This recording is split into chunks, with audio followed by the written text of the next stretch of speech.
دو لوگوں سے نہیں جیا جا سکتا، ایک وہ عورت جو حیادار نہ ہو اور ایک وہ مرد جو وفادار نہ ہو۔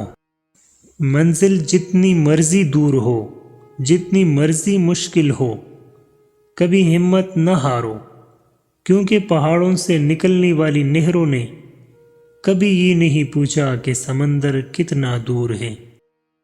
جب بے وفائی ثابت ہو جائے تو انتظار خود بخود ختم ہو جاتا ہے۔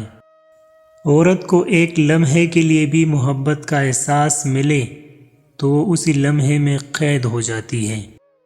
عورت ملکیت نہیں، محبت کے حصار میں جینا چاہتی ہے۔ لا حاصل کی تمنا ایسے ہیں جیسے کوئی بچہ تتلی پکڑنے کی کوشش میں گھر سے بہت دور نکل جاتا ہے، پھر نہ تتلی ہاتھ آتی ہے اور نہ ہی واپسی کا راستہ۔ عورت کو اگر وقت، محبت اور عزت دی جائے تو وہ جان دے سکتی ہے، مگر کبھی بے وفائی یا دھوکہ نہیں دے سکتی۔ اشفاق احمد کہتے ہیں کہ مجھے بہت جو تھی کہ عشق کی مجازی اور عشق کی حقیقی کا فرق جان سکوں۔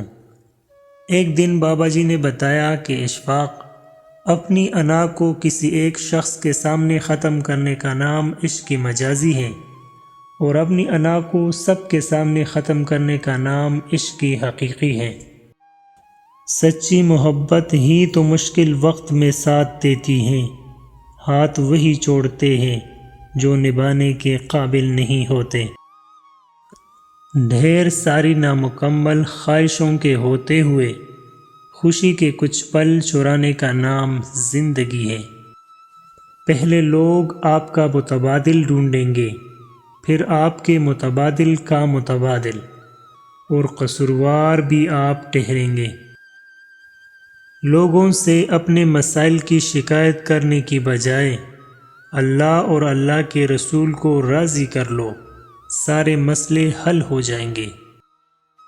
یاد رکھنا، جو عورت بات بات پر ہنستی ہو تو اس کا مطلب ہے کہ وہ اندر سے بہت اکیلی اور چاہت کی طلبگار ہے۔ اس کا دل بہت خوبصورت ہوتا ہے۔